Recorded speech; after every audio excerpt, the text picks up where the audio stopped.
안녕하세요. 저는 서울 살고 있는 20대 후반의 남자입니다.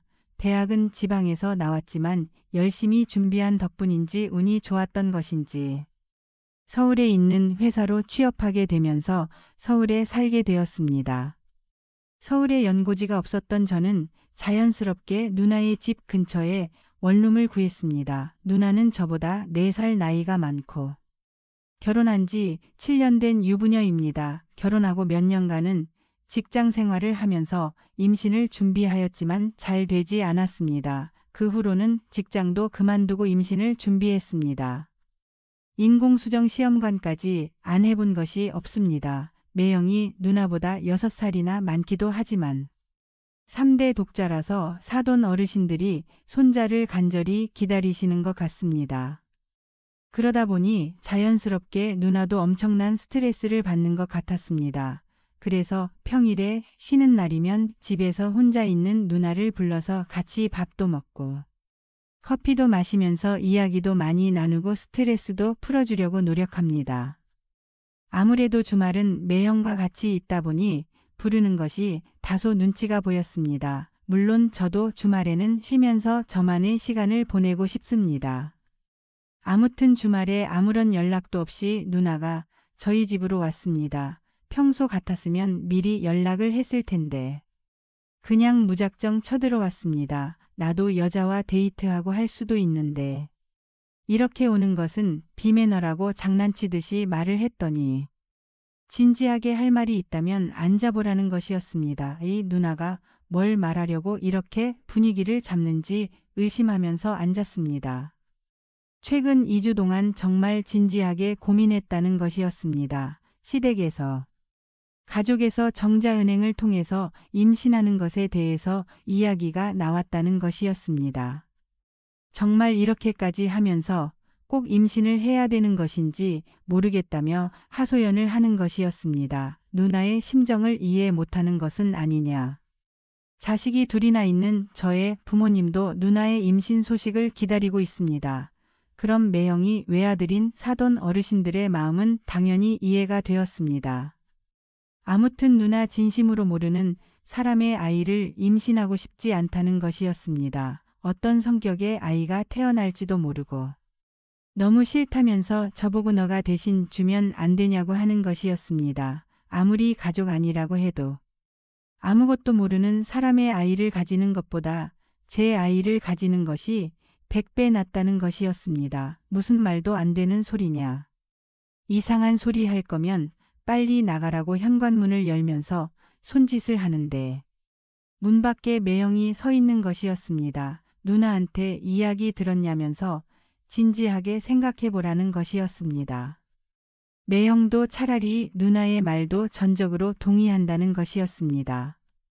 저는 이 부부들이 동시에 머리에 이상이 온 줄 알았습니다. 누나보다 10살이나 많은 매형이기에 막말을 할 순 없었지만 이건 아닌 것 같다고 하였습니다. 하지만 매형과 누나는 다시 한번 생각해 보라며 여러 번 부탁을 하고 나서야 제 집에서 나갔습니다. 저녁에 혼자서 소주를 한잔하는데 자꾸 머릿속에 낮에 나눴던 대화들이 생각이 나는 것이었습니다. 정말 잊으려고 노력을 해도 생각이 나는 것이었습니다. 결국 다음날 그 누나네 집으로 갔습니다. 도저히 머릿속에 맴돌아 미칠 것 같아서 단판을 지으려고 왔다고 하였습니다. 그래서 어떻게 하길 원하는 것이냐고 물어보았더니 간단하다는 것이었습니다. 올해까지 배란기 10번이 남았다면서 그 시즌에 누나와 관계를 가지라는 것이었습니다. 꼭 직접 하는 방법밖에 없냐고 묻자 합법적으로 그렇다고 하는 것이었습니다. 그냥 매형과 계속 노력하다 보면 되지 않겠냐고 말했더니 그랬으면 벌써 임신을 수십 번에 했어야 한다면서 한숨을 쉬는 것이었습니다. 그러면서 내용은 임신만 되면 그 어떠한 책임도 묻지 않을 것이고 어느 정도 경제적인 보상도 해주겠다는 것이었습니다. 경제적인 보상을 바라고 이야기하려 온 것은 아니었지만 30평대 아파트를 사주신다는 말에 깜짝 놀랐습니다. 서울에서 30평대 아파트면 제가 평생 저축해도 못 사는 금액대입니다. 한참을 이런저런 이야기를 나누고 나서 결국 그렇게 하기로 서로 각서를 썼습니다. 당연히 임신이 되면 매형과 누나 사이에서 자연스럽게 임신이 된 걸로 하기로 하였습니다. 혹시라도 걸리지 않게 서로 입 조심하고 친자 확인 이런 거 안 하도록 신경 쓰고. 설사 저를 많이 닮아도 가족이니 큰 의심을 안 받을 테니 걱정하지 말라고 하였습니다. 그래서 그 다음번 배란 시즌부터 누나가 저희 집으로 와서 일주일 정도 지내고 갑니다. 처음에는 정말 맨정신이 할 짓이 아닌 것 같아서 마시려고 하면 안 된다며 눈 딱 감고 하라고 하더군요. 그렇게 현재는 10개월 차 도전 중입니다. 이제는 어느 정도 적응도 하고 무뎌지기도 했지만 그래도 마음 한편이 무겁고 이상한 느낌은 여전합니다. 누나는 적응을 한 것인지 임신에 대한 강한 열애 때문인지 아무렇지 않아 보입니다. 그냥 저를 보고 있다가 한 번 더 도전하자고 하였습니다. 저도 그 순간에는 만족하고 좋지만 그 후에 찾아오는 자괴감이 말로 표현이 안 됩니다. 이제는 제가 누나의 남편인 건지 매형이 누나의 남편인 건지 헷갈립니다. 남편도 아니고 불륜남도 아닌데 누나는 저희 집에 와서 일주일씩 살다 가고 이제는 그냥 한 달 동안 있기도 합니다. 게다가 처음에는 세면도구부터 속옷까지 다 싸서 다니더니 이제는 제 집에 작은 옷장을 사서 넣어두고 다닙니다. 누구나 시간이 지나고 적응을 하면서 편한 것을 찾아간다지만 정말 이렇게까지 될 줄은 몰랐습니다. 한 달씩 집에 있다가 가는 경우에는 배란 시즌이 아닐 때도 가끔씩 합니다. 매형도 어느 정도 알고 있는 눈치인데 아무 말 안 하시는 것 같습니다. 최근 들어서는 누나 집도 넓고 비는 방도 있는데 그냥 들어와서 같이 사는 것이 어떠냐고 묻는 것이었습니다. 처음에는 아무 생각 없이 생활비도 줄이고 좋겠다고 생각했는데 옆방 또는 거실에 매형이 있는데 누나랑 그래야 한다는 것이 너무 부담스럽고 생각만 해도 끔찍합니다. 그래서 아니라고 거절을 하였는데 누나가 왔다 갔다 하기 귀찮다면서 자꾸 들어와서 같이 살자고 이야기를 합니다. 그럼 이제 나와 그만 시도하면 되지 않냐고 물었더니 몇 번이나 했다고 벌써 그러냐며 그건 안 된다고 합니다. 게다가 이것을 시작 이후로 여자친구도 못 만들고 있습니다. 이해해줄 여자 없을 것이 당연하지만 혹시 여자친구가 이해해준다고 해도 같은 문제가 신경 쓰인다며 누나가 절대 안 된다고 성화입니다. 언제까지 이렇게 지내야 할까요? 평생 이렇게 살 순 없잖아요. 오늘의 사연은 여기까지입니다. 구독과 좋아요, 알림 설정 부탁드립니다. 긴 글을 읽어주셔서 감사합니다. 구독과 좋아요 꾹꾹 눌러주세요. 알림 설정도 꾹꾹 눌러주세요. 오늘도 불륜 드라마를 찾아주셔서 감사합니다. 시청자 여러분, 구독, 좋아요 사랑해요. 난 서연이야. 33. 그리고 내겐 남들이 이해 못할 비밀이 있어. 난 남들 앞에 내 몸을 드러내는 게 좋아. 정확히 말하면 내 몸이 누군가의 시선에 노출될 때 느껴지는 그 짜릿한 긴장감이 날 미치게 해. 처음엔 단순한 호기심이었어. 하지만 점점 그 자극이 없으면 안 되는 사람이 되어버렸지. 이런 성향을 들키지 않도록 조심하려고 했어. 그런데 그날 난 선을 넘어버렸어. 회사에서 퇴근하고 집에 가던 길이었어. 버스 정류장에서 사람들 틈에 서 있었지. 여름이었고 난 아주 얇은 원피스를 입고 있었어. 속옷을 입지 않은 채로. 바람이 불면 얇은 천이 몸에 달라붙었고 난 그 감각이 너무 좋았어. 근데 그때였어. 내 앞에 서 있던 남자가 슬쩍 내 다리를 보는 걸 느꼈어. 순간 심장이 터질 것 같았지. 들킬까봐 두려우면서도 동시에 짜릿했어. 그날 이후로 난 점점 더 위험한 짓을 하게 됐어. 회사에서도, 카페에서도, 심지어는 헬스장 탈의실에서도. 옷을 갈아입을 때 일부러 문을 반쯤 열어두거나 속옷을 입지 않고 몸의 윤곽이 드러나게 입었어. 그러다 어떤 날은 아예 더 대담하게 행동했지. 가슴 부분이 헐렁한 블라우스를 입고 숙일 때 남자 직원들의 시선이 느껴질 때면 온몸에 전율이 흘렀어. 하지만 이런 위험한 게임을 오래 하다 보면 언젠간 사고가 터지기 마련이야. 그리고 그 일이 결국 벌어지고 말았어. 회사에서 회식이 있었어. 소주를 몇 잔 마시고 화장실에 가려고 일어났는데 실수로 핸드폰을 두고 나왔지. 다시 자리로 돌아왔을 때 팀장님이 내 핸드폰을 보고 있었어. 문제는 그 안에 내 사진들이 있었단 거야. 아무도 모르게 찍어둔 내 은밀한 사진들. 팀장님은 아무 말 없이 날 쳐다봤어.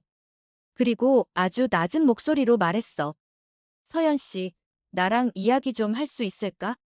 난 숨이 턱 막혔어.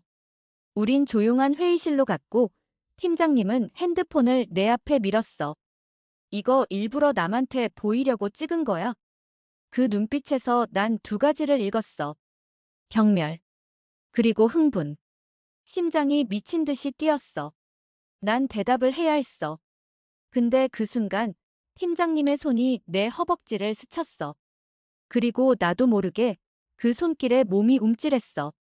그날 이후로 팀장님은 나를 부를 때마다 미묘한 눈빛을 보냈어. 난 피하려고 했지만 이상하게도 피하지 못했어. 오히려 더 깊이 빠져들었지. 그렇게 시작된 관계는 걷잡을 수 없이 위험한 곳으로 흘러갔어. 그리고 결국 어느 날 회사 회의실에서 난 너무나도 큰 실수를 저질렀어. 문을 잠그지 않은 채로 팀장님과 함께. 그때 문이 벌컥 열렸어. 그리고 그곳에 서 있던 사람은 내 약혼자였어. 약혼자 민석이는 문 앞에 그대로 얼어붙었어. 그 눈빛, 그 표정 그 순간 난 숨도 쉴 수 없었어. 내 앞에 선 사람은 내가 사랑한다고 믿었던 남자였는데 지금 이 순간 그는 날 혐오하고 있었어. 팀장님은 황급히 몸을 떼고 셔츠 단추를 채우면서 말했어. 이건 오해야. 하지만 민석이의 시선은 내게 박혀 있었어. 그의 얼굴은 창백했고 입술은 부르르 떨리고 있었지. 난 뭐라도 말해야 했어. 어떻게든 변명해야 했는데 내 입에선 단 한마디도 나오지 않았어. 민석이가 천천히 한 걸음 다가왔어. 서연아, 너 지금 뭐 하는 거야? 그 말 한마디가 가슴을 후벼 팠어. 난 그를 속였어. 우리가 결혼을 준비하면서 미래를 꿈꾸고 있었는데 난 이렇게 돌이킬 수 없는 짓을 저질러 버렸어. 난 바닥에 주저앉았어. 그런데 더 끔찍한 건 그 순간에도 내 안에서 묘한 쾌감이 느껴졌다는 거야. 들킨다는 것, 무너진다는 것. 그 짜릿함이 날 더 미치게 만들었어. 민석이는 더 이상 아무 말도 하지 않았어. 그저 나를 똑바로 쳐다보더니 한참 후에 천천히 등을 돌리고 회의실을 나가버렸어. 그 순간 내 심장이 와르르 무너지는 소리가 들리는 것 같았어. 그날 이후 민석이는 연락을 끊었어.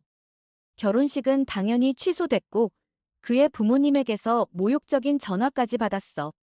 그리고 회사에서도 소문이 퍼졌어.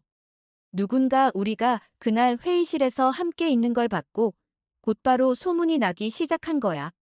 서연 씨, 잠깐 인사팀으로 와줄래요? 결국 난 짐을 싸서 회사를 떠나야 했어.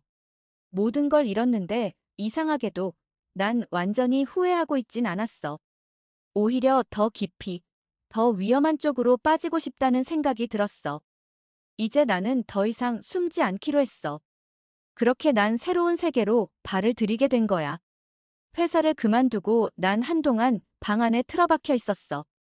휴대폰은 꺼놨고 창문도 닫아버렸어. 민석이가 마지막으로 보낸 메시지는 다시는 연락하지 마였어. 그 한 줄이 나를 짓눌렀지만 동시에 내 안에서는 이상한 감정이 꿈틀거렸어. 완전히 망가졌는데 왜인지 자유로웠어. 몇 주가 지나고 난 결국 집을 나섰어. 사람들의 시선이 그리웠거든. 가만히 있다가는 미쳐버릴 것 같았어.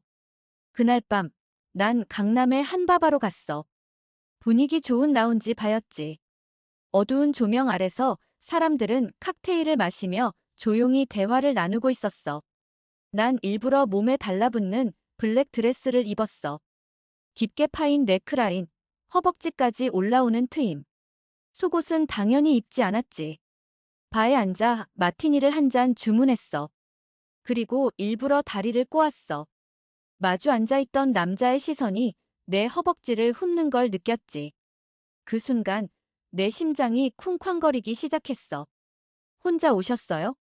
낯선 남자가 말을 걸었어. 목소리는 낮고 부드러웠어. 그는 내 옆자리로 다가왔고 난 고개를 살짝 돌려 그를 쳐다봤어. 날카로운 턱선, 날 보는 눈빛에서 욕망이 그대로 느껴졌어. 난 살짝 미소를 지으며 대답했어. 응. 그냥 기분 전환하러 왔어. 그럼 내가 같이 해도 될까요? 그 남자는 이미 내 허락을 기다리지도 않고 옆자리에 앉았어. 그리고 자연스럽게 내 술잔을 들어 건배를 했지. 난 그런 자신감이 싫지 않았어. 오히려 더 끌렸어. 뭐 하는 사람이에요? 사업해요. 근데 그런 거 궁금해요? 그의 손가락이 내 손등을 살짝 스쳤어. 일부러 그런 건지, 우연인 척한 건지 알 수 없었어. 하지만 난 피하지 않았어. 오히려 손가락 끝을 움직여 그 감촉을 따라갔지. 아니, 별로. 난 미소를 지으며 술을 한 모금 마셨고, 일부러 몸을 앞으로 기울였어. 드레스 넥라인이 살짝 벌어지면서 그의 시선이 아래로 떨어지는 게 보였어. 난 그 순간이 너무 짜릿했어. 이런 곳 자주 와요? 가끔. 기분이 내키면. 오늘은 기분이 많이 내킨 날인가 보네요. 그가 내 눈을 똑바로 바라보며 물었어. 난 장난스러운 미소를 지으며 머리를 살짝 넘겼어. 그럴지도. 술이 몇 잔 더 오갔고 분위기는 점점 더 묘해졌어. 그는 어느 순간 내 허벅지를 스쳤어. 그 손길이 너무 노골적이었지만 난 밀어내지 않았어. 오히려 더 가까이 다가갔지. 여기 너무 시끄럽지 않아요? 그가 낮게 속삭였어. 난 살짝 웃으며 물었어. 어디 조용한 곳으로 가고 싶어? 그의 입꼬리가 올라갔어. 그리고 그 순간 난 알았어. 오늘 밤 난 또 한 번 선을 넘을 거란 걸. 하지만 그게 어떻다는 거지? 난 이미 무너졌고 망가졌어. 그러니까 더 이상 잃을 것도 없었어. 그렇게 난 그와 함께 발을 나섰어. 우리는 어두운 골목길을 걸었어. 그가 내 허리를 감싸며 내 귀에 속삭였어. 호텔이 바로 근처인데. 난 아무 말 없이 그를 쳐다봤어. 그리고 내 손가락 끝으로 그의 셔츠 단추를 살짝 만졌어. 좋아. 가자. 내 목소리는 조금도 망설이지 않았어. 그렇게 난 또다시 위험한 길로 발을 들여놓았어. 호텔로 가는 길, 내 심장은 미친 듯이 뛰고 있었어. 하지만 그게 불안해서가 아니라 오히려 흥분 때문이었어. 나는 이제 선을 넘는 게 두렵지 않았어. 아니, 오히려 선을 넘을 때마다 더 깊은 쾌감을 느끼고 있었어. 호텔 로비는 조용했어. 늦은 시간이었고 몇몇 사람들이 로비 소파에 앉아 있었지만 우리에게 관심을 두는 사람은 없었어. 아니, 사실 그렇다고 해도 상관없었어. 내가 지금 뭘 하고 있는지, 누가 보고 있는지 그게 나를 더 자극하고 있었으니까. 그 남자는 프런트에 가서 익숙한 듯 방을 잡았어. 그리고 내 손목을 잡고 엘리베이터로 향했지. 문이 닫히고 나서야 그는 내 허리를 감아 당겼어. 지금이라도 후회하면 돌이킬 수 있어. 그 말에 난 피식 웃었어. 난 후회 같은 거 안 해. 그 말을 하면서도 내 안에서는 뭔가 이상한 감정이 꿈틀거렸어. 단순한 흥분이 아니었어. 이건 마치 더 깊이 빠지고 싶다는 갈망 같았어. 엘리베이터 문이 열리고 우리는 방으로 들어갔어. 문이 닫히는 순간 그는 나를 벽으로 밀었어. 거친 숨소리가 들렸고 그의 손이 내 허벅지를 타고 올라왔어. 난 그 순간 온몸이 뜨거워졌어. 미쳤다. 그가 낮게 중얼거렸어. 난 그 말이 싫지 않았어. 오히려 더 미쳐가고 싶었어. 그렇게 우린 밤을 보냈어. 다음 날 아침, 난 창가에 서서 밖을 내다보고 있었어. 도로 위로 차들이 천천히 지나가고 있었고 출근길을 서두르는 사람들이 보였어. 다들 평범한 하루를 시작하고 있었겠지. 하지만 난 아니었어. 침대에 누워있던 남자가 몸을 일으키며 물었어. 생각이 많아 보여. 난 천천히 고개를 돌려 그를 바라봤어. 그리고 웃으며 대답했어. 아니, 그냥 기분이 좋네. 그가 내 허리를 감싸 안으며 낮게 웃었어. 우리 또 볼 수 있을까? 그 순간 내 안에서 또다시 욕망이 꿈틀거렸어. 난 이미 망가졌고 이제 돌이킬 수도 없었어. 그러니까 그래. 더 망가져 보는 것도 나쁘지 않겠지. 응, 아마도. 난 그렇게 대답하며 그의 품에 안겼어. 그리고 그 순간 난 알았어. 이제 난 절대 돌아갈 수 없다는 걸. 그렇게 시작된 관계는 쉽게 끝나지 않았어. 아니, 어쩌면 난 애초에 끝낼 생각이 없었을지도 몰라. 그 남자, 재훈. 그는 날 탐험하듯 다뤘어. 그리고 난 그의 시선과 손길 속에서 점점 더 깊이 빠져들었지. 한 번 선을 넘고 나니 그 뒤로는 점점 더 대담해졌어. 낮에도 사람들이 있는 곳에서도. 어느 날은 카페에서 만났어. 넓은 창가 자리에 앉아 있었는데 그의 시선이 내 다리 위를 천천히 타고 올라갔어. 난 일부러 컵을 들어 마시는 척하며 몸을 살짝 기울였지. 오늘따라 더 도발적인데? 그가 낮은 목소리로 말했어. 난 피식 웃으며 대답했어. 무슨 말인지 모르겠는데. 그래. 그는 천천히 테이블 위로 손을 올렸어. 우리 사이에는 커피잔과 작은 디저트 접시가 있었지만 그 공기 속에서 무언가가 팽팽하게 당겨지고 있었어. 그 순간 카페 문이 열리고 익숙한 목소리가 들렸어. 서연아. 그 목소리를 듣는 순간 내 몸이 굳었어. 등 뒤에서 들려오는 발걸음. 너무나도 익숙한 향기. 나는 천천히 고개를 돌렸어. 그리고 거기 내가 가장 보고 싶지 않았던 사람이 서 있었어.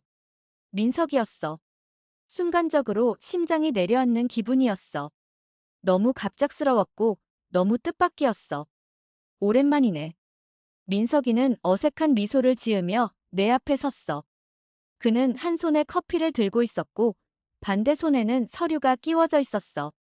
겉으로 보기엔 평소와 다를 게 없었지만 난 알았어. 그의 눈빛이 전혀 다르다는 걸. 오랜만이네. 난 애써 태어난 척했어.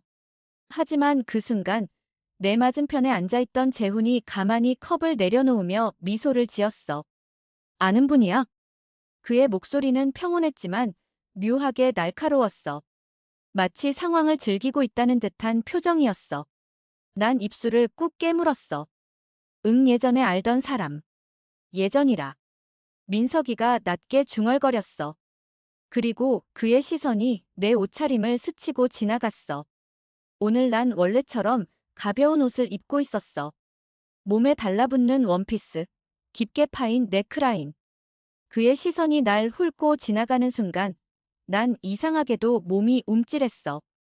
그리고 내 안에서 아주 오랜만에 느끼는 감정이 솟구쳤어. 수치심. 한때 나를 사랑했던 남자의 눈빛에서 난 지금의 내 모습을 봤어. 그리고 그 순간 깨달았어. 나는 정말로 돌아갈 수 없는 곳까지 와버렸다는 걸. 민석이는 아무 말도 하지 않았어. 그저 짧게 한숨을 쉬고는 말했다. 잘 지내고 있었어? 그 질문이 너무 날카로웠어. 난 겨우 미소를 지으며 대답했어. 응, 나야 뭐. 넌? 난 그냥 똑같이 살지. 그의 말은 덤덤했지만 그 안에 담긴 감정은 너무나도 선명했어. 그는 날 이해할 수 없었고 이제는 이해하려고도 하지 않는 것 같았어. 그리고 이상하게도 난 그 사실이 더 아프게 느껴졌어. 민석이는 그 후로 더 이상 말을 걸지 않았어. 그냥 짧게 고개를 끄덕이고는 카페를 나갔어. 그가 떠난 후 재훈이 조용히 웃으며 말했다. 흥미로운 남자네. 난 아무 대답도 하지 않았어. 하지만 창밖으로 멀어지는 그의 뒷모습을 바라보면서 내 안에서 무언가가 서서히 금이 가고 있다는 걸 느꼈어. 이건 단순한 쾌락의 문제가 아니었어. 나는 내가 생각했던 것보다 더 깊은 곳까지 와버린 것 같았어. 그리고 이제 정말로 후퇴할 길은 없어 보였어. 그날 이후로 민석이의 얼굴이 계속해서 떠올랐어. 하지만 후회한다고 해서 바뀔 게 없었어. 난 이미 너무 멀리 와버렸고 돌아갈 생각도 없었으니까. 그럼에도 불구하고 내 안에선 이상한 감정이 계속 날 뒤흔들었어.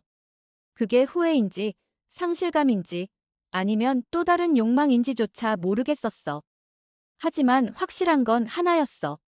나는 멈추지 못한다는 거. 며칠 후 재훈이 내게 연락을 해왔어. 마이너스 내가 재밌는 곳을 하나 알게 됐는데 같이 가볼래? 재훈이 말하는 재밌는 곳이라는 게 뻔했어. 난 이미 충분히 많은 선을 넘었고 이번에도 마찬가지일 거란 걸 알고 있었지. 하지만 난 거절하지 않았어. 오히려 궁금했어. 도대체 이번엔 어떤 위험한 문을 열게 될지. 그렇게 우리는 늦은 밤, 한 고급스러운 건물 앞에서 만났어. 간판도 없는 곳이었어. 하지만 문을 열고 들어가자 완전히 다른 세상이 펼쳐졌어. 어두운 조명, 은밀한 분위기. 사람들은 낮은 목소리로 대화를 나누고 있었고 그 사이엔 익숙한 시선들이 엉켜 있었어. 여기 뭐 하는 곳이야? 내가 낮게 물었어. 재훈은 미소를 지으며 내 허리를 감싸 안았어. 우리가 원하는 걸 찾을 수 있는 곳이지. 그의 손길이 조금 더 깊어졌어. 그리고 난 그 순간 깨달았어. 난 또 한 번 돌이킬 수 없는 곳으로 발을 들여놓고 말았다는 걸. 그런데 난 후회되지 않았어. 오히려 심장이 더 빨리 뛰기 시작했어. 그리고 그 순간 누군가의 시선이 내게 꽂히는 걸 느꼈어. 나는 천천히 고개를 돌렸고 그곳에서 너무나도 익숙한 얼굴을 발견했어. 그곳엔 민석이가 서 있었어. 그리고 그는 나를 똑바로 바라보고 있었어. 그 눈빛 속엔 실망도 분노도 없었어. 대신 그 눈빛 속에서 나와 같은 갈망을 봤어. 그 순간 난 깨달았어. 이 이야기는 이제 완전히 다른 국면으로 접어들었다는 걸. 심장이 내려앉는 기분이었어. 아니, 어쩌면 더 깊이 가라앉고 싶다는 욕망이었을지도 몰라. 민석이 날 똑바로 바라보고 있었어. 예전처럼 따뜻한 시선도 분노 어린 표정도 아니었어. 그저 탐색하는 듯한 낯설고도 기묘한 눈빛. 난 숨을 삼키며 시선을 돌렸어. 하지만 이미 늦었어. 그는 천천히 다가왔고 바로 앞에서 멈춰 섰어. 오랜만이네, 서연아. 그 목소리는 낮고 차분했어. 하지만 그 안에는 수많은 감정이 얽혀 있었어. 난 간신히 미소를 지으며 대답했어. 그러게. 여긴 웬일이야? 그냥. 기분 전환할 겸. 그는 아무렇지도 않게 대답했어. 마치 우리가 평범한 곳에서 마주친 것처럼. 하지만 우리는 서로 알고 있었어. 여기가 그런 곳이 아니라는 걸. 재훈이 옆에서 미소를 지으며 개입했어. 아는 사이인가 봐요? 민석이가 천천히 고개를 끄덕였어. 그럼. 아주 잘 알지. 그 순간 묘한 긴장감이 감돌았어. 재훈은 의식적으로 내 허리를 감싸며 거리를 좁혔고 민석이는 그런 우리를 가만히 바라보기만 했어. 그리고 그 눈빛에서 난 또다시 이상한 전율을 느꼈어. 분명 끝났다고 생각했던 관계였는데 지금 이 순간 이곳에서 다시 얽히고 있었어. 괜찮다면 같이 한잔할까? 민석이가 낮게 물었어. 난 순간적으로 망설였어야 했어. 하지만 그러지 않았어. 오히려 내 입에서 나온 대답은 너무나도 자연스러웠어. 좋아. 테이블에 앉아 술잔을 기울이며 우리는 마치 아무 일도 없었다는 듯 대화를 나눴어. 하지만 그건 표면적인 것뿐이었어. 내 앞에 앉은 두 남자는 전혀 다른 색의 시선을 보내고 있었고 난 그 사이에서 알 수 없는 감정에 휘말리고 있었어. 그리고 한 가지 확신할 수 있었어. 이건 절대 평범하게 끝날 수 없는 이야기라는 걸. 난 이미 돌이킬 수 없는 곳까지 와버렸고 이젠 어디로 흘러갈지도 모른 채 더 깊이 빨려 들어가고 있었어. 그리고 어쩌면 난 그것을 기대하고 있는지도 몰라. 술이 몇 잔 더 오가고 분위기는 점점 더 묘하게 흘러갔어. 민석이는 예전과 달랐어. 더 이상 날 원망하는 것도 추궁하는 것도 아니었어. 오히려 그는 흥미롭다는 듯 날 지켜보고 있었어. 요즘 어떻게 지내? 그의 질문에 난 미소를 지으며 대답했어. 잘 지내. 뭐, 나름대로. 그래 보이네. 그는 가볍게 웃으며 잔을 비웠어. 그리고 내 옆에 앉은 재훈을 바라봤어. 너랑은 어떻게 아는 사이야? 재훈은 천천히 미소를 지으며 내 허리에 손을 올렸어. 그냥 서로 잘 맞아서. 그 대답에 민석이는 가볍게 웃었어. 그래. 서연이가 잘 맞는 상대를 찾은 것 같네. 그 말엔 여러 가지 의미가 담겨 있었어.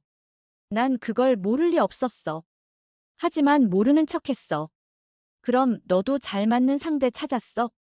내가 되묻자 민석이는 잠시 생각하다가 낮게 웃었어. 그럴지도. 근데 재밌네. 뭐가? 우리가 이렇게 다시 마주쳤다는 게. 그 순간 난 깨달았어. 이건 우연이 아니라는 걸. 민석이는 내가 여기 있을 걸 알고 있었던 거야. 아니면 적어도 내가 이런 세계로 들어왔다는 걸 알고 있었겠지. 그럼에도 불구하고 그는 나타났어. 왜? 그 이유를 묻고 싶었지만 난 입을 다물었어. 대신 잔을 들어 한 모금 마셨지. 그리고 난 알았어. 이건 끝난 이야기가 아니라는 걸. 우린 다시 얽혔고 이 관계는 앞으로 더 깊어질 거야. 어떤 형태로든. 난 이미 너무 멀리 와버렸고 이제 되돌아갈 길은 없었어. 그래서 난 선택했어. 이 이야기가 어디까지 갈 수 있는지 끝까지 가보기로. 설령 그 끝이 파멸이라 할지라도. 어르신들이 보기에는 짧은 삶일지도 모르나 참 어디서부터 꼬였는지 사연으로 수잔에 목구멍이 턱하고 막혀옵니다. 막장 드라마에서나 나올 법한 제 사랑에 대해 실컷 욕하셔도 될 심정으로 한번 보내봅니다. 어렸을 적 저희는 제법 넉넉하게 사는 중산층 가구였어요. 사업을 하는 아버지는 경제적으로도 가정적으로도 늘 든든한 존재였고 엄마가 몸이 약한 것 빼고는 형제 4명과 우애좋게 잘 지냈습니다. 저희 형제들은 영특하고 똑똑한 편이었습니다. 누나는 미술에 탁월한 재능이 있었고 동생 한 명은 법조인이 되고 싶어 했으며 다른 동생은 의사가 되고 싶어 했습니다. 저 역시 피아노를 제법 잘 쳐 유명 음대를 다니고 있었어요. 그중 장남민 형은 차기 아버지의 뒤를 이어 저희 집을 든든하게 받쳐주는 기둥이었습니다. 대신 형은 아버지처럼 사업에 관심이 있는 것보다 교육자의 길을 원했어요. 학문적으로도 영민한 형은 명문대학교를 장학금으로 마친 후 부푼 교수의 꿈을 안고 미국으로 유학을 떠날 준비를 했습니다. 저를 비롯한 형제들은 저희 아버지를 진심으로 존경했고 그 시절 제가 기억하는 가족의 가장 행복했던 시절이었습니다. 하지만 어느 날 행복의 여신은 등을 돌렸고 쉴 틈 없는 불행이 닥쳐왔어요. 바로 아버지가 쓰러진 것이었습니다. 평소 혈압이 높으셨던 아버지는 회사 경영에 큰 타격을 맞게 되면서 모든 수단과 방법을 가리지 않고 회사를 지켜내려던 노력이 무색하게도 마침내 부도를 맞게 되었습니다. 이에 경영자로서 책임을 못 다한 채 아버지는 병원에 입원하신 지 얼마 되지 않아 충격으로 눈을 감으셨고 엄마와 저희 형제들은 아버지라는 기둥을 잃은 상처로 몇 날 며칠을 슬픔으로 지내야만 했습니다. 아버지의 장례를 치르자마자 저희는 또다시 현실을 마주해야만 했습니다. 네, 회사의 막대한 채무로 인해 집안 곳곳에 차압딱지가 붙었고 저희의 넉넉했던 경제적 상황은 나락에 떨어지고 말았어요. 엄마 역시 이에 큰 충격을 받아 쓰러져 병원에 입원했고 저희 형제들은 한자리에 모아 이를 어떻게 이겨낼 것인지 고민했습니다. 당시 형은 연락을 받고 공부 중인 미국에서 돌아온 상황이었고 누나와 저는 대학생, 동생들은 중학생, 고등학생이었습니다. 형은 하던 공부를 그만하고 한국으로 돌아오기로 했고 형을 비롯한 누나와 저 이렇게는 돈을 벌어 어떻게 해서든 집안을 끌어나가는 쪽으로 결론을 지었습니다. 형이 남긴 빚과 엄마의 병원비, 두 동생들의 교육비까지 생각하면 일단 닥치는 대로 돈을 벌어야만 했습니다. 누나는 4학년 마지막 학기와 졸업작품 전시만 남겨놓고 휴학을 했고 저는 2학년 재학 중 휴학했습니다. 그나마 한 가지 다행이었던 건 명망 있는 콩쿨에서 1위한 전력이 있어 군면제는 받았다는 사실입니다. 저는 피아노 전공이라 주로 연주 아르바이트를 많이 했는데 휴학을 하고 본격적인 돈벌이에 뛰어드니 한 친구가 상황 소식을 듣고 제게 정보를 하나 주더라고요. 혹시 너 우리 이모 레스토랑 오픈했는데 그쪽에서 라이브 연주팀을 구하거든. 매일 하는 앙상블이 컨셉이어서 연주 페이가 제법 되는데 너 해볼래? 저는 솔깃하며 친구에게 정보를 얻었고 사방에 돈 들어갈 일 천지였던 제 사정을 잘 아는 친구에게 몇 번이나 고맙다고 하며 친구의 이모에게 면접을 보러 갔습니다. 허나 그때 그 레스토랑을 찾아갔던 게 제 인생을 송두리째 바꿔버릴 줄은 생각도 못했네요. 친구 이모님은 발랄하시고 생기 넘치시는 분이셨고 제가 조카 친구라 하니 특별히 더 신경 써주시는 아량을 베푸셨습니다. 제 집안 사정 얘기를 미리 들으셨던지 착잡하게 제 손을 꼭 잡아주시며 등까지 다독여 주시더라고요. 세상 일이 원래 다 그런 거야. 뜻대로 되지 않는 일들이 훨씬 많으니까 항상 베풀면서 곱게 살려 노력해야 돼. 그래도 어떻게 해서든 집안에 도움되려는 모습 보니까 참 기특하네. 학교가 괜찮으니 연주 솜씨는 굳이 안 봐도 되겠고. 앞으로 우리 잘해보자.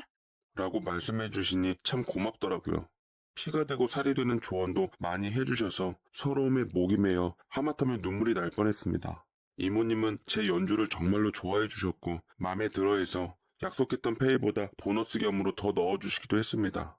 저는 가족한테는 연습을 핑계로 당분간 학교 근처 친구네서 지낸다고 해놓고 가지각색인 전공도 사람들과 바이올린, 피아노, 플룻, 트럼펫, 튜바 등등으로 클래식 앙상블을 이루었는데 꽤 인상 깊은 시간들이었어요. 허나 가끔 서비스업에 종사하는 사람들에게 일명 갑질하는 손님들, 간혹 멍멍이 같은 손님들도 들리고는 해서 진땀을 빼기도 했지만 제가 벌었던 수입을 보면 그런 것쯤은 감당할 수 있었습니다. 저는 번 돈으로 저를 위해 한 푼 쓰는 것 없이 모두 가족을 위해 썼습니다. 동생에게 용돈을 팍팍 줬고 엄마의 밀린 병원비도 납부했어요. 누나와 형은 제게 어디서 돈이 나서 그렇게 많이 쓰냐며 절 위해 쓰기도 하라면서 걱정해줬는데 오히려 형제들이 알아주는 것 같아 고마웠습니다. 그러던 어느 날 피아노 연주를 하고 있던 저는 누군가 저에게 다가오는 것을 느꼈습니다. 머리 끝부터 발끝까지 명품으로 도배한 젊은 여자였는데 호감 있는 외모에 가냘픈 모습이었습니다. 연주가 멋진데요? 쇼팽의 녹턴 2번이라 나도 좋아하는 곡이라 가끔 치는데 나도 그쪽을 위해서 연주곡을 하나 바쳐도 될까요? 라면서 은근히 제게 뻔한 작업 방식으로 다가오는데 이상하게 참 마음에 들더라고요. 저는 자리에서 일어나 그녀에게 피아노를 넘겨주었고 저를 위한다던 드뷔시의 달빛이라는 연주곡을 들려주었는데 이 사람 역시 전공을 했는지 수준 높은 연주 실력을 보여주었어요. 본의 아니게 배틀이 되어버린 연주였는데 저는 그 사람 연주에 괜히 마음이 움직여 저도 모르게 그녀를 뒤에서 안아주고 말았습니다. 그 여잔 당황하지 않고 제 손을 잡아주었죠. 그냥 별거 아니었는데 그땐 왜 그랬는지 내 처지가 너무 힘든 상황에서 나를 위한 연주라던 그 마음이 큰 위로가 되더라고요. 언제부턴가 내가 아닌 가족을 위해서 살게 돼버린 삶은 내게 부담이고 힘겨웠나 봅니다. 그 여자는 자기 명품 옷을 벗어 제 어깨에 건네주고는 맺힌 눈물을 닦아주었습니다. 절세 미인인 여자가 내게 그러니 가슴이 설레더라고요. 이거 내 연락처예요. 다음에 또 봐요. 라며 제 손에 연락처를 쥐어주고는 가버리는 그 여자. 저는 몇 날 며칠 밤을 새어가며 그녀와 있었던 일들을 곱씹어 보았습니다. 지금 내 처지에 연애는 사치라는 걸 잘 알았지만 자꾸만 그녀에게 마음이 끌리더라고요. 달빛이 무르익은 밤, 저는 맥주 한 캔을 들이키며 용기 내어 연락을 했고 처음에는 안 받다가 1시간 후쯤 제게 다시 연락이 왔습니다. 그리고 우리는 다시 만나기로 했고 첫 데이트를 즐겼어요.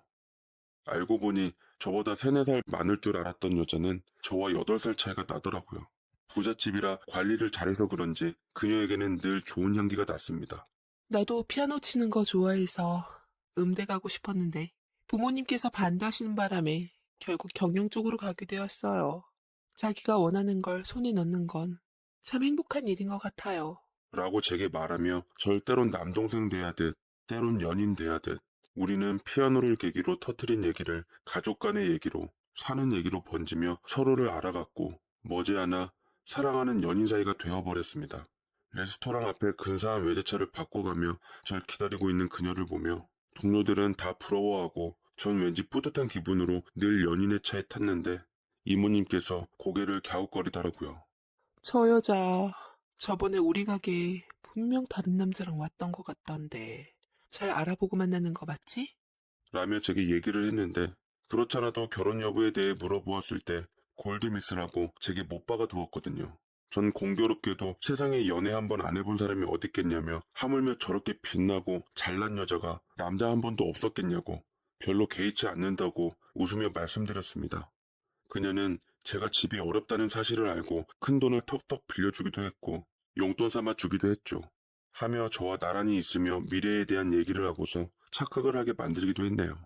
아, 진짜 살면서 너랑 함께하면 정말 행복할 것 같아. 제주도에 내 소유의 땅이 있는데 그곳에서 그림 같던 집도 짓고 너와 내 아이들이 행복하게 뛰노는 상상만 해도 참 좋다. 라며 제 손을 잡았는데 그녀는 말만 그렇게 했을 뿐 정작 결혼하자는 얘기는 내뱉지 않았습니다. 저 역시도 지금 제 처지를 누구보다 잘 알고 있었기에 초라한 모습으로 차마 그녀에게 그 이상 다가가진 못하겠더라고요. 그래도 그녀는 유일하게 내 삶의 탈출구였고 내가 살 수 있는 공기 같은 존재였기에 제가 먼저 그녀를 놓을 수는 없었습니다. 진심으로 사랑했으니까요. 간혹 저희 집이 망하지 않았더라면 조금 더 당당하게 그녀의 옆자리에 설 수 있었고 제가 먼저 결혼하자고 그의 부모님께는 사위로서 잘하겠다고 자신있게 말씀드릴 수 있을 것만 같았는데 딸린 식구들을 보면 현실을 깨달을 필요가 있었습니다. 그녀가 먼저 나를 놓아주길 바랬지만 그녀 역시 절 사랑한다며 놓지는 않더라고요. 괜히 부담 주고 싶지 않아서 언제든 결혼한다면 놓아줄 생각으로 아슬아슬한 연애를 하고 있었는데 지금 생각해보면 레스토랑 이모님의 감은 지나칠 정도로 예리하셨더군요. 어느 날 레스토랑에서 돈푼께나 있어 보이는 남자가 나타나서 이모님의 레스토랑을 휘저어 놓는데 제 이름을 언급하면서 찾는 게 예사롭지가 않았습니다. 저는 연주를 하다 말고 소란스러움에 뭔가 싶어 봤는데 그 남자는 제가 연주를 하고 있다는 소리를 들었는지 씩씩대며 다가와 절 피아노에서 끌어내리더라고요. 어디서 훔쳐갈 게 없어서 남의 여자를 훔쳐가? 돈이며 선물이며 아주 잘도 뜯어갔더구나. 지금 우리 애들이 엄마 잃고 얼마나 힘든 상황인 줄 알아? 너 하나 때문에 애셋 두고 지금 이혼하니 많이 하고 있다고 라고 절 밀쳐버리고 구둣발로 절 치려고 하는 순간 갑자기 멈칫하더니 어이없게도 난생 처음 봤던 그 남자 입에서 제 이름이 나오질 않겠어요? 잠깐. 야, 너 경준이 동생 맞지? 자경이 이모 아들. 너희 엄마 이름이 엄자경 맞지? 라며 익숙한 이름들이 그 남자 입에서 흘러나오는데 흠씬 두들겨 맞다가 메타작이 멈춰 조금씩 몸을 일으키며 그 남자를 똑똑히 보니 그만 탄성이 흘러나왔습니다.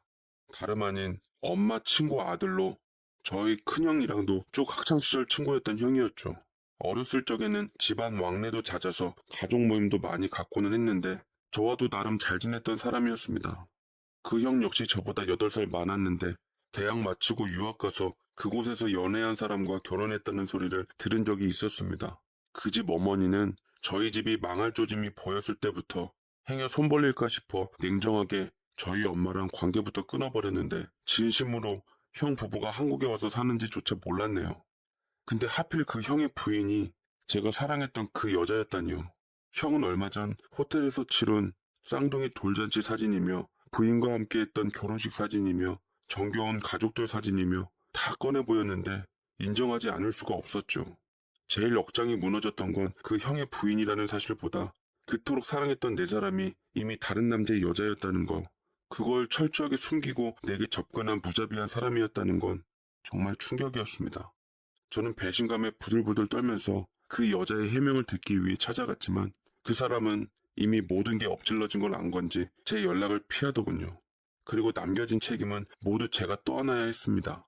알든 몰랐든 이미 전 그 여자 때문에 남의 가정 파탄내버린, 그것도 어머니의 친구 아들이자 형의 친구의 아내를 빼앗은 내연남이 되어버렸고 그 소식은 송두리째 파탄 난 날 병상에 있던 어머니와 저희 형제들에게 모두 알려지고 말았습니다.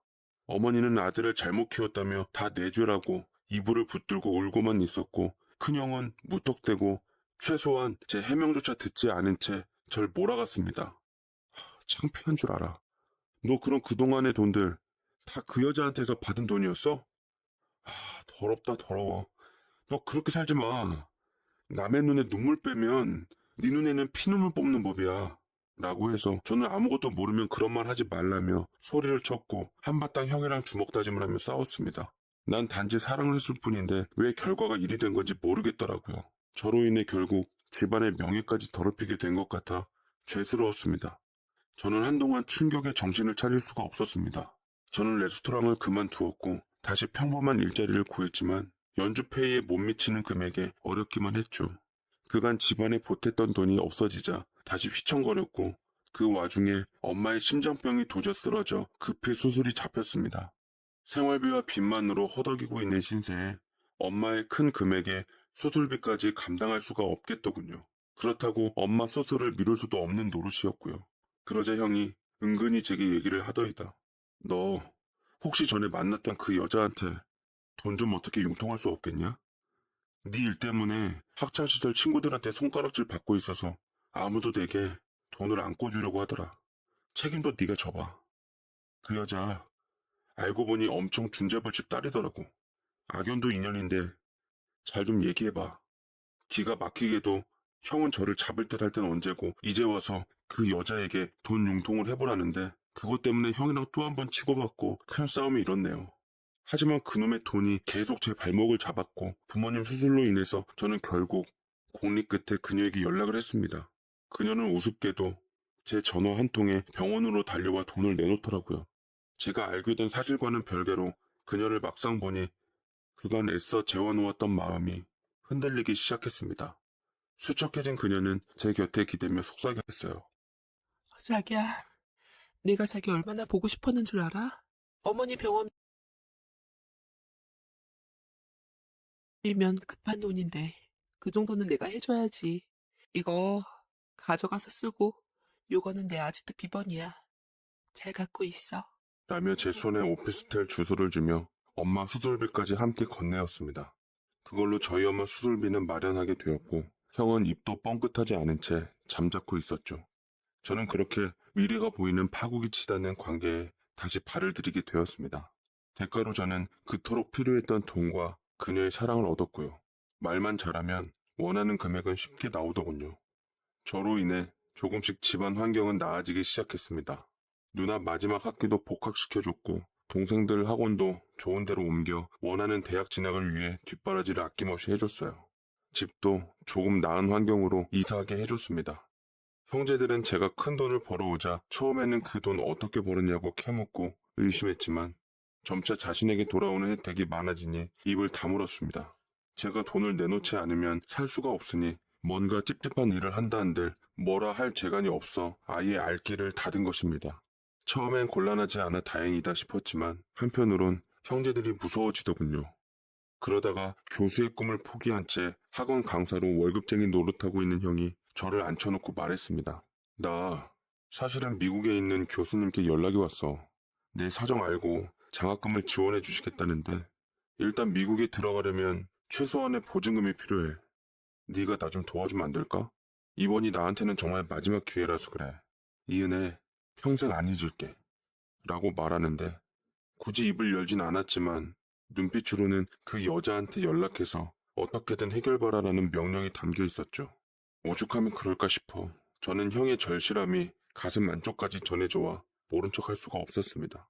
그날 밤 저는 저를 찾는 그녀에게 형이 필요한 돈을 요구했고 처음에는 금액이 커서 부담스러워했던 그녀 역시 결국은 어떻게든 돈을 마련해 주었고 형은 그 길로 제게 고맙다는 말도 없이 미국으로 떠나버렸습니다. 그리고 결국 꼬리가 길면 잡힌다고 그녀 역시 참다 못해 눈 감아주려 했던 남편에게 덜미를 잡혀 이혼당하게 되었죠. 하지만 눈 하나 깜짝하지 않았던 제게 이혼한 날 웃으며 근사한 모양새로 나타나더라고요. 나 때문에 이혼당했나 싶어 저는 미안함에 그녀를 만났는데 그녀는 신경 쓰지 말라며 차라리 잘 됐어. 애 때문에 남편하고 어쩔 수 없이 살았는데 그냥 이제 다 끝내고 내 행복 찾으면서 살려고 해.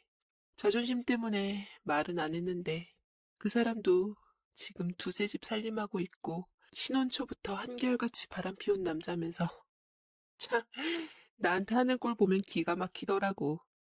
그저 우리 애들만 불쌍하게 돼서 마음에 걸리긴 하는데 그것도 다 품 안의 자식들이니까 괜찮아. 어차피 우린 쇼윈도우 부부라서 절대로 자기 탓 아니니까 신경 쓰지 말고 대신 앞으로 우리도 못 만날 것 같아. 오늘이 마지막이니까 자기도 좋은 여자랑 행복했으면 좋겠다. 라면서 그렇게 마지막으로 제 곁을 떠났습니다.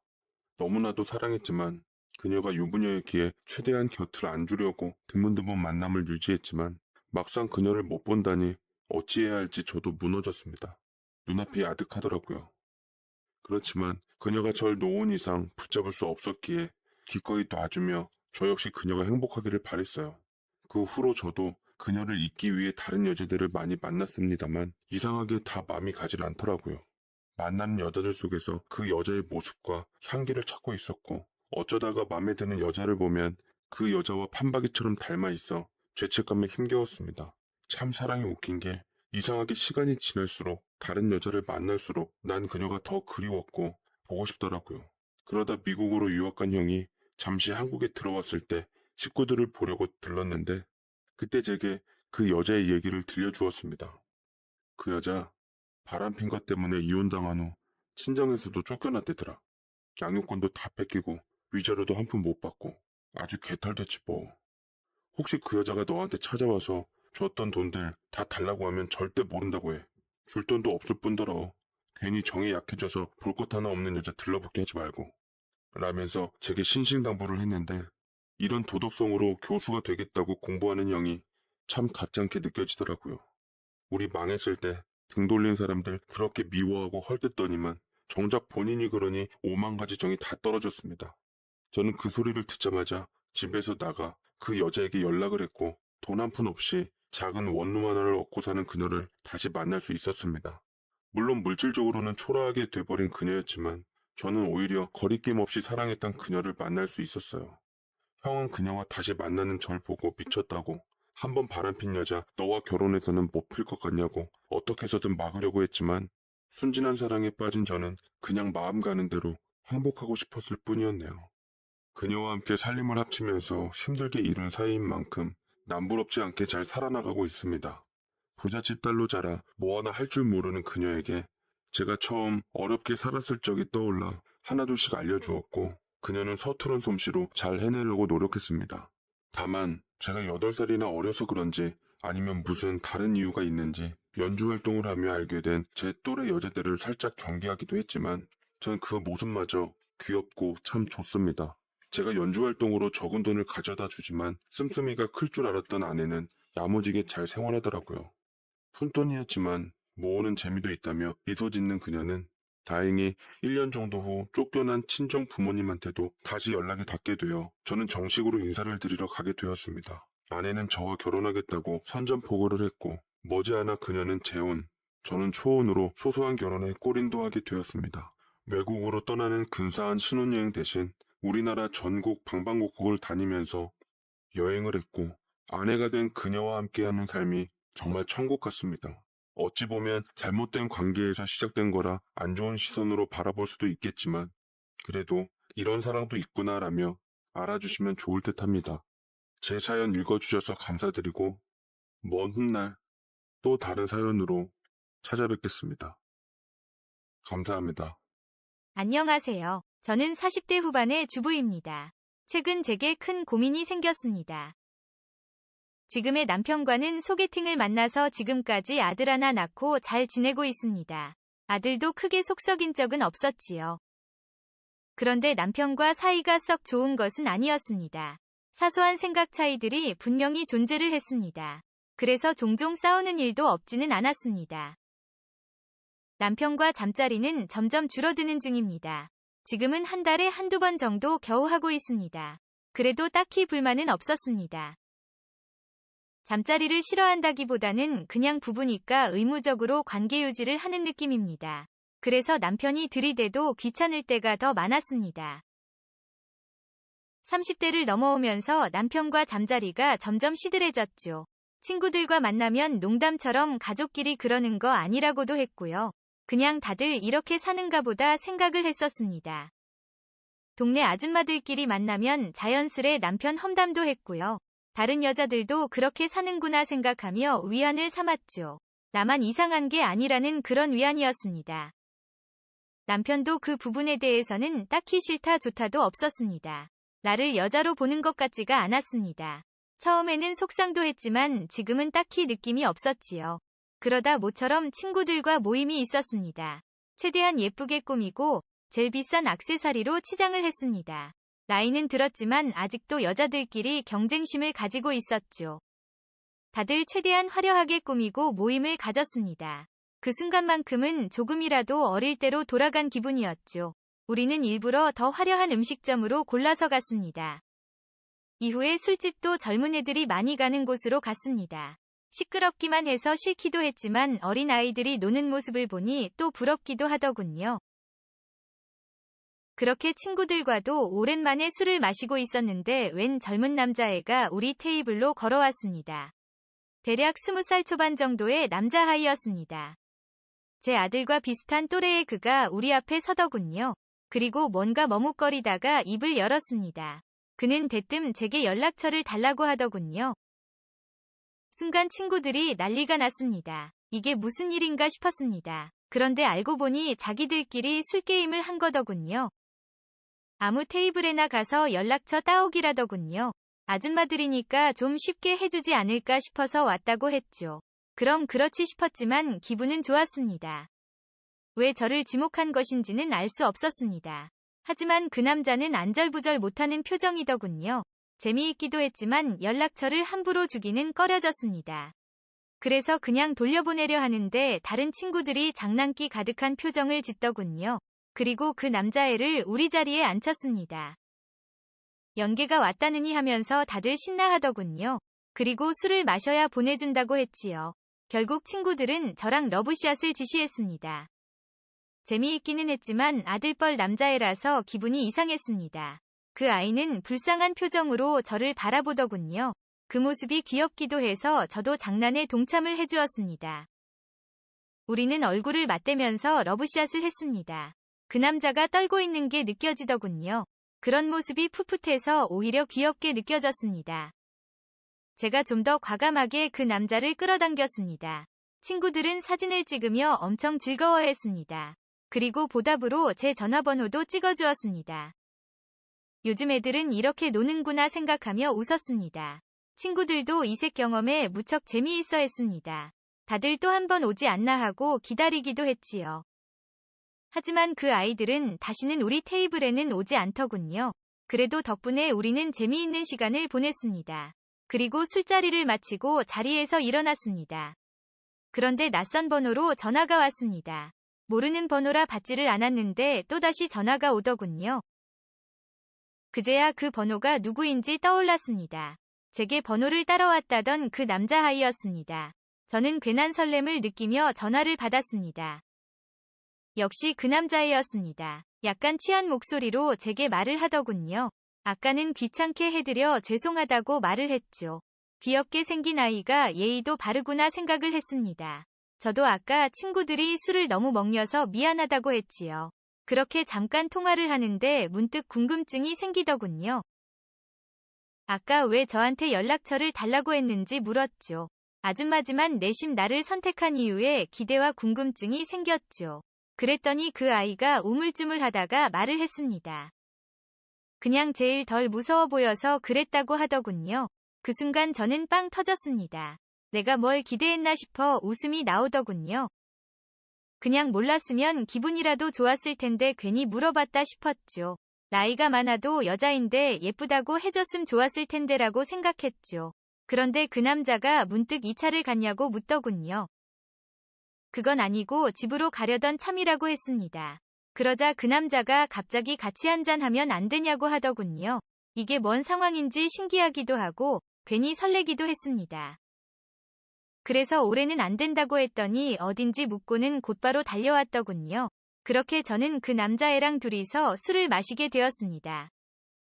예쁘지도 않은 아줌마를 왜 만나는지 궁금했습니다.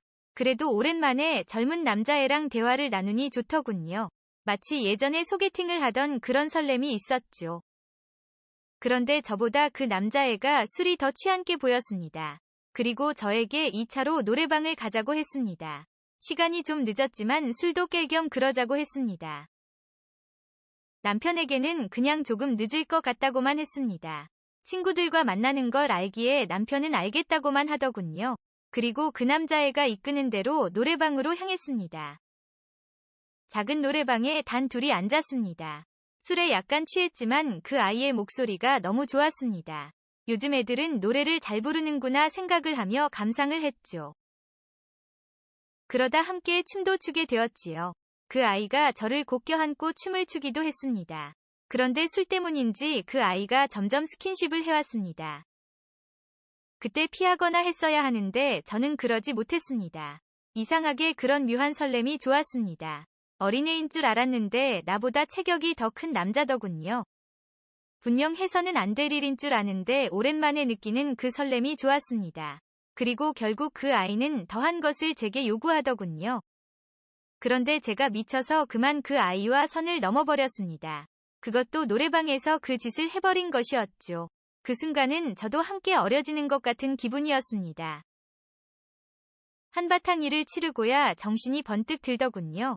그래서 급히 노래방에서 도망치듯 나와버렸습니다. 택시를 타고 집으로 오는데 심장이 벌렁거렸습니다. 다행히 집으로 왔는데 불이 모두 꺼져 있었습니다. 아래가 젖은 게 느껴지고 있는데 남편이라도 볼까봐 두려웠죠. 그런데 마침 아들이 인기척에 방문을 열어보더군요. 술 마시고 왔다고 아들이 잔소리를 했지요. 순간 젖은 아래가 느껴져서 심장이 쪼그라드는 기분이었습니다. 혹시나 들키지 않을까 걱정이 되더군요. 재빨리 욕실로 들어가 샤워부터 했습니다. 몸에 남은 흔적들을 모두 지워내고 확인도 했습니다. 젖은 옷들도 모두 물에 담궈 흔적을 없앴지요. 들킨 것은 아니지만 엄청 긴장이 되더군요. 다음 날에도 남편과 아들의 얼굴을 보기 힘들었습니다. 그래서 대충 아침을 먹여서 보내고서야 안심이 되었죠. 혼자서 미쳤다고 자책을 많이 했습니다. 하지만 또 혼자 있으니 어제의 일이 떠오르더군요. 안 된다는 건 알지만 젊을 때로 돌아간 것 같은 설렘이 있었죠. 마음이 싱숭생숭한데 전화기가 울렸습니다. 저장은 하지 않았지만 그 아이라는 것을 느꼈습니다. 어떻게 해야 하나 엄청 고민이 되었습니다. 이러면 안 된다고 생각했지만 또 한편으로는 반가운 마음도 있었습니다. 그래서 아무런 답도 못하고 있었습니다. 머릿속에 온통 어제 일이 떠올랐습니다. 그래서 아무 일 없었던 것처럼 대답을 했습니다. 그 아이도 그냥 반가웠다고만 말을 하더군요. 우리 사이에 아무런 일도 없었던 것 같았습니다. 뭔가 다행이다 싶으면서도 아쉬운 마음이 들었습니다. 그 뒤로도 그 아이에게서 종종 연락이 왔습니다. 저도 점점 편하게 대답을 해주기 시작했지요. 뭔가 어린애인과 대화를 하는 것 같은 설렘이 좋았습니다. 물론 비번을 걸어서 남편과 아들은 알지 못하게 했습니다. 그 뒤로 사실 그 남자랑 몇 번을 더 만나게 되었습니다. 처음에는 평범한 일상에 대한 대화를 나누었습니다. 확실히 제 아들 또래의 철없는 고민들을 하고 있더군요.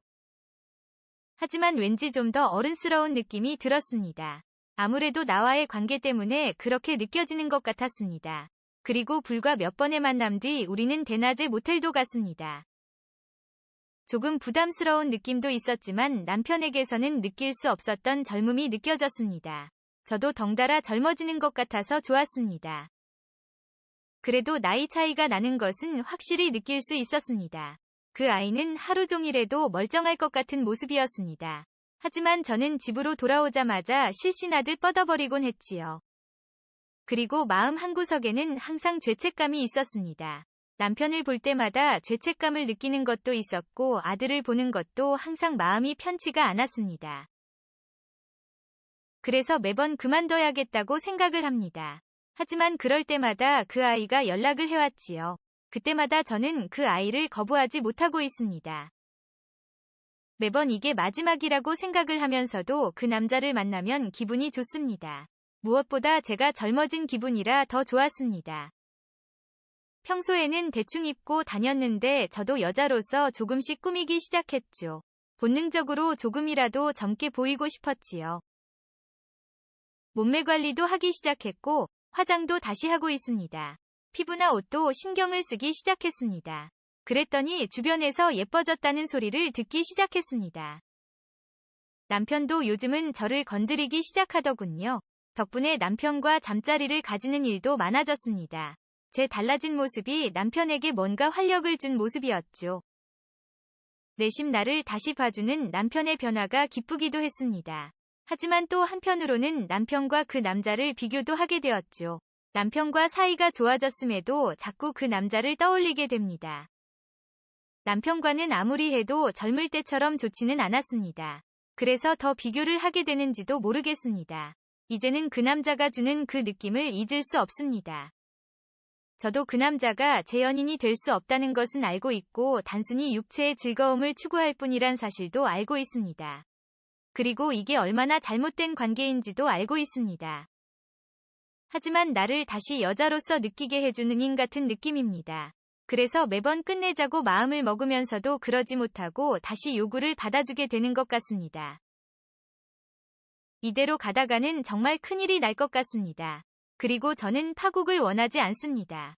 가정을 위해서 곧 그 아이와의 관계를 정리할 생각입니다. 한순간의 일탈이 최악으로 치닫지 않길 바랄 뿐입니다. 그리고 지금도 남편에게는 미안한 마음을 가지고 있습니다. 앞으로 남편에게 평생 사죄하는 마음으로 살겠습니다. 영상 시청 감사합니다. 오늘도 불륜 드라마를 찾아주셔서 감사합니다. 시청자 여러분, 구독, 좋아요 사랑해요. 난 어릴 때부터 남들과 좀 달랐어. 아니, 정확히 말하면 내 몸이 달랐지. 중학교 때부터 남들보다 빨리 가슴이 자라기 시작했고, 고등학교 때는 이미 어지간한 성인 여자보다 컸어. 처음엔 창피했어. 달리기만 해도 출렁거리고 새육복 위로 드러나는 라인이 신경 쓰였거든. 그런데 시간이 지나면서 그게 내 가장 큰 무기가 된다는 걸 깨달았어. 대학교에 들어가면서부터 난 완전히 달라졌어. 옷도 몸매가 드러나는 스타일로 입고 화장도 과감하게 했지. 어디를 가든 시선이 쏠렸고 남자들은 날 볼 때마다 눈빛이 달라졌어. 난 그런 시선이 싫지 않았어. 오히려 즐겼지. 매력적인 여자라는 건 세상에서 가장 강력한 무기니까. 첫 직장은 꽤 좋은 곳이었어. 대기업 계열사였고 난 마케팅팀에서 일했지. 상사들한테 예쁨 받는 건 당연한 일이었고 회식 자리에서도 항상 중심에 있었어. 특히 팀장인 박 과장은 나한테 은근슬쩍 스킨십을 하려 들었지. 척 보면 알아. 남자가 어떤 생각을 하는지. 난 적당히 밀당하면서 그걸 이용했어. 그렇게 하면 일이 술술 풀렸거든. 하지만 그렇게 평탄하게 흘러가던 내 인생에 뜻밖의 변수가 생겼어. 바로 윤석이라는 남자. 우리 팀의 새로운 대리였는데 처음부터 나를 다르게 대했어. 다른 남자들처럼 내 몸매를 훔쳐보거나 들이대지 않았어. 오히려 차갑게 대했지. 그게 더 신경 쓰였어. 다들 한 잔씩 하죠? 회식 자리에서 술이 몇 잔 들어가고 분위기가 무르익을 때쯤 난 윤석 옆으로 슬쩍 다가갔어. 일부러 몸을 기댄 채로 말했지. 그런데 그가 피하는 거야. 저 술 잘 못 마셔서요. 시큰둥한 태도. 그 말에 자존심이 상했어. 난 남자라면 누구나 탐낼 여자였고 내 몸매를 무시한 남자는 없었거든. 그런데 그는 전혀 흔들리지 않았어.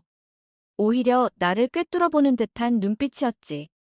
그날 이후 난 이상하게 그가 신경 쓰이기 시작했어.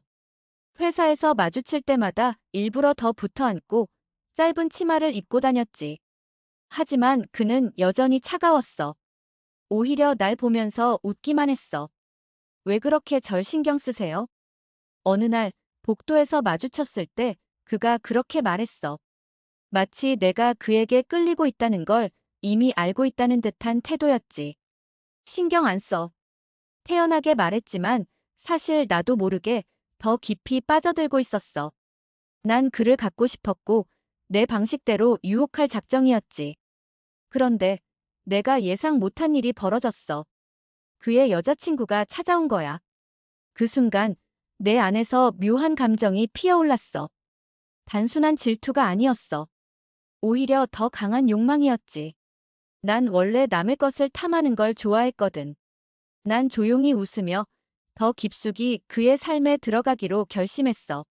며칠 후 회사 근처 카페에서 윤석과 그의 여자친구를 마주쳤어. 일부러 그가 앉아있는 방향으로 걸어가면서 최대한 천천히 자연스럽게 몸매가 드러나도록 움직였지. 그리고 그 순간 내 예상대로 윤석이 나를 봤어. 아주 짧은 순간이었지만 그의 눈빛에서 흔들림이 보였어. 지수 씨. 같은 팀 동료들이 있어서 난 일부러 더 밝은 척 인사를 했어. 그리고 자연스럽게 윤석의 맞은편 자리에 앉았지. 그의 여자친구는 나를 힐끔 보더니 애써 무심한 척했어. 윤석 씨, 여자친구 있었구나? 몰랐네. 나는 놀란 척하면서도 짙은 레드 컬러 립스틱을 바른 입술을 살짝 하찼어.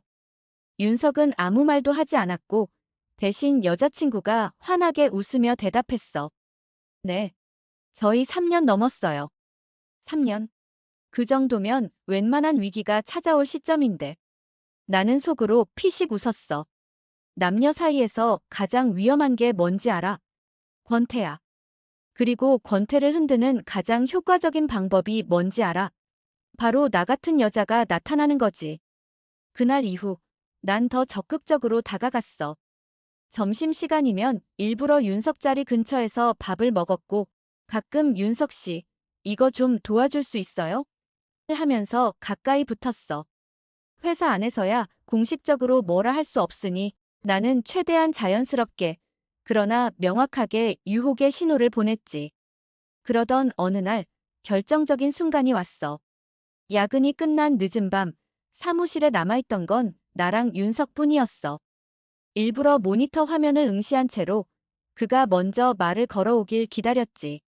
그런데 뜻밖에도 그가 먼저 다가왔어. 지수 씨, 왜 이렇게 늦게까지 남아있어요? 아, 팀장님이 내일까지 보고서 내라고 해서요. 근데 좀 힘드네요. 난 일부러 길게 한숨을 내쉬면서 어깨를 풀었어. 그러자 윤석이 나를 보며 살짝 미소를 지었어. 너무 무리하지 마요. 윤석 씨도 아직 안 갔잖아요. 그냥 가기 싫어서요. 그가 그렇게 말하는 순간 난 확신했어. 드디어 이 남자가 흔들리기 시작했다는 걸. 난 몸을 천천히 돌려 그를 바라봤어. 가끔 그런 날 있죠. 그냥 누군가랑 같이 있고 싶은 날.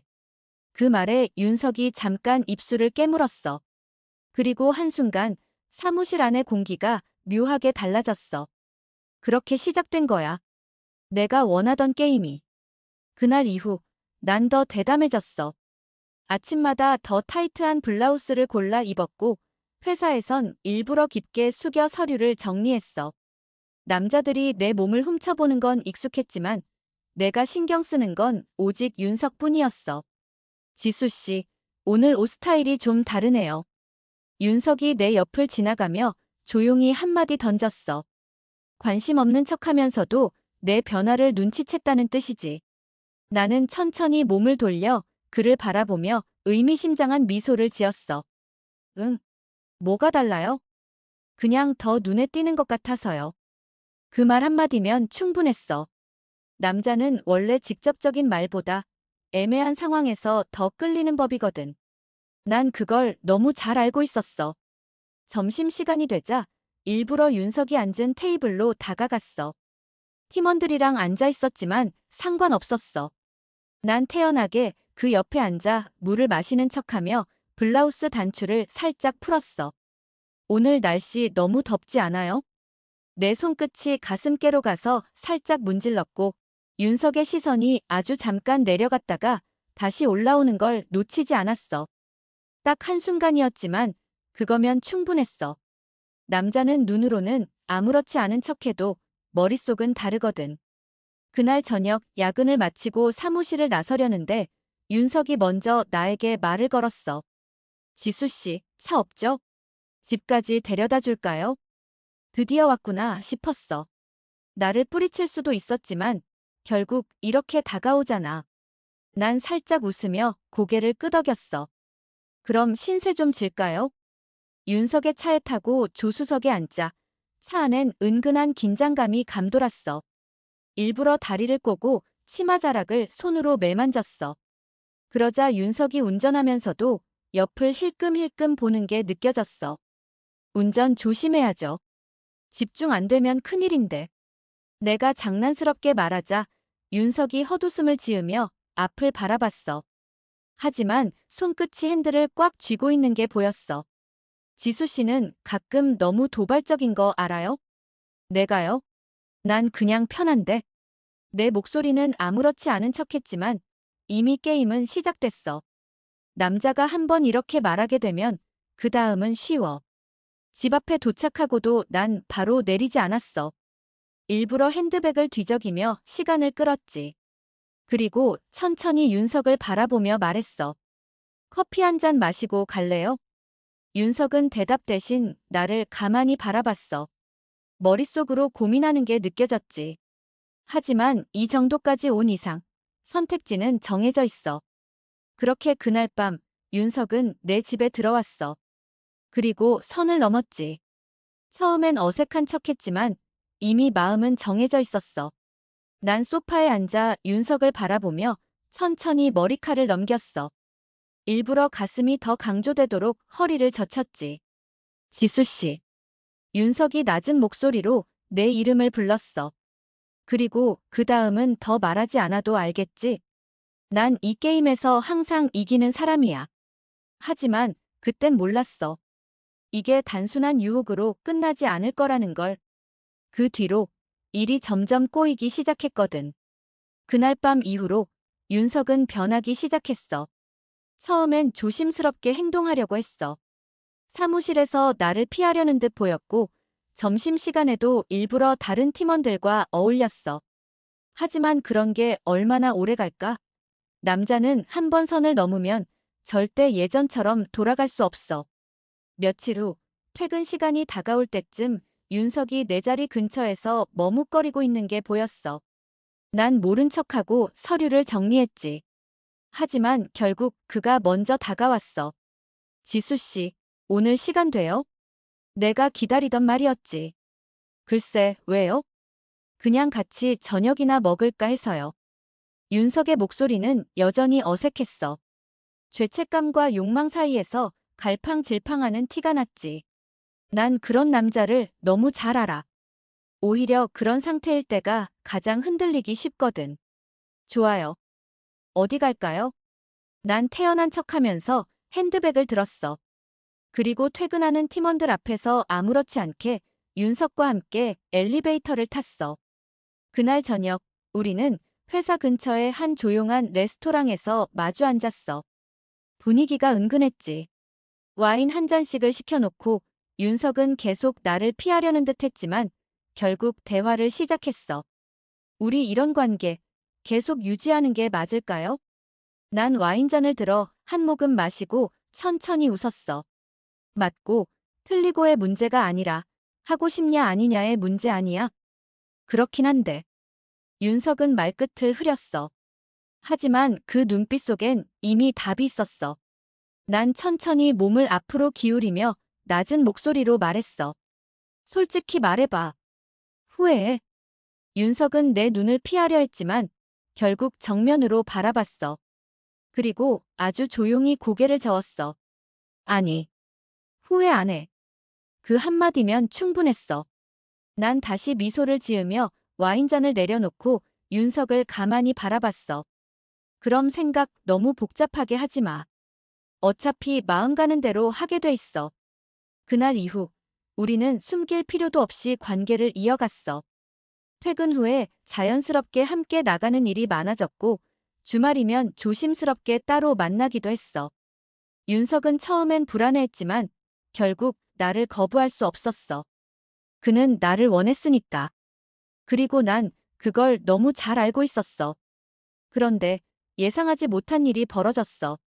그의 여자친구가 우리를 의심하기 시작한 거야. 어느 날 점심시간에 카페에서 혼자 커피를 마시고 있는데 낯선 번호로 전화가 왔어. 받자마자 들려온 목소리는 낯설지 않은 여자였어. 안녕하세요. 윤석 씨 여자친구예요. 나는 피식 웃었어. 드디어 올 게 왔구나. 무슨 일이세요? 우리 잠깐 만날 수 있을까요? 그녀의 목소리는 떨리고 있었어. 하지만 난 당황하지 않았어. 오히려 더 흥미로웠지. 좋아요. 어디로 갈까요? 우린 회사 근처 카페에서 마주 앉았어. 그녀는 초조한 듯 커피잔을 만지작거리며 입을 열었어. 저 솔직하게 말할게요. 윤석 씨랑 무슨 관계예요? 나는 그녀의 눈을 바라보며 천천히 미소를 지었어. 어떤 관계라고 생각하세요? 그녀는 움찔했어. 그리고 마치 모든 걸 알고 있다는 듯한 표정을 지었어.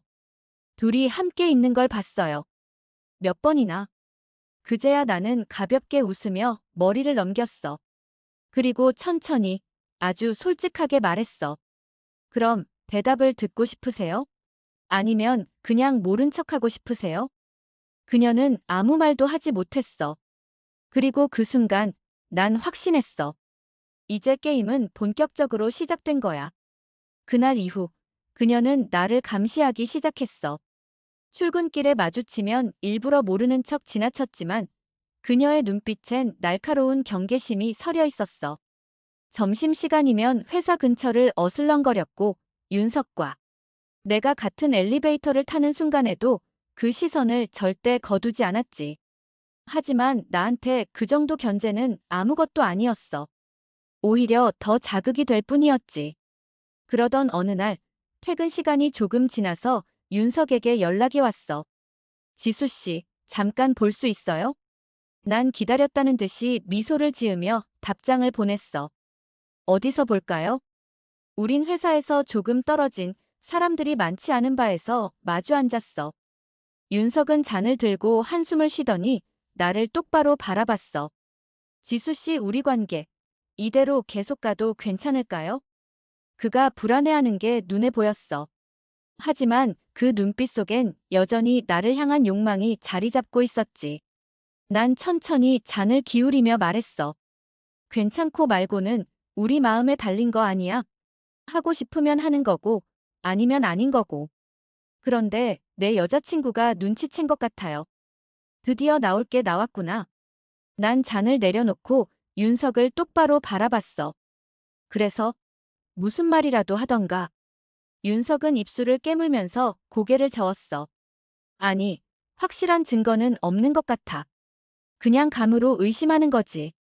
요즘 계속 신경질적이고 나한테도 예민하게 굴어. 그래서 헤어질 거야? 윤석은 대답 대신 한숨을 쉬었어. 그는 쉽게 결정을 내리지 못할 거라는 걸 알았어. 3년을 만난 여자친구와 나 사이에서 갈팡질팡하는 건 당연했지. 하지만 난 그 망설임이 오래가지 않을 거라는 것도 알고 있었어. 그 여자친구, 나한테 직접 연락했었어. 내가 그렇게 말하자 윤석의 얼굴이 순간 굳어졌어. 뭐? 며칠 전에 만나자고 하더라. 그걸 왜 이제야 말해요? 그가 다급하게 묻자 난 천천히 미소 지으며 잔을 기울였어. 별거 아니었어.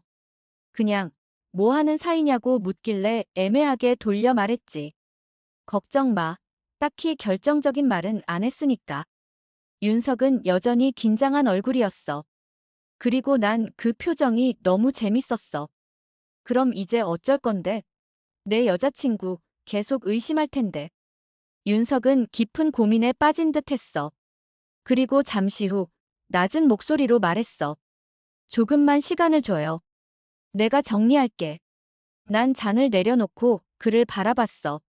그리고 천천히 몸을 숙여 그의 손등 위에 내 손을 얹었어. 그래, 기다려줄게. 대신 오래 걸리면 안 돼. 그날 밤 윤석은 처음으로 내게 먼저 키스를 했어. 그동안은 내가 주도했었지만 이제는 그가 더 깊이 빠져들었다는 뜻이겠지. 그렇게 우리의 관계는 더 깊어졌어. 며칠 후 난 우연히 윤석의 여자친구가 회사 근처에서 서성이는 걸 봤어. 그녀는 내 모습을 보자마자 다가왔어. 그리고 한치의 망설임도 없이 단도직입적으로 말했지. 윤석 씨랑 무슨 사이야? 이제 더 돌려 말할 필요도 없었어. 나는 천천히 웃으며 그녀를 바라봤어. 그걸 왜 나한테 묻지? 내 남자친구한테 물어봐야지. 그녀의 얼굴이 굳었어. 난 한 발짝 더 다가가며 낮은 목소리로 말했어. 아니면 대답 듣기 무서울까봐. 그 순간 그녀의 손이 올라오더니 내 뺨을 때리려 했어. 하지만 난 그 손목을 잡아버렸지.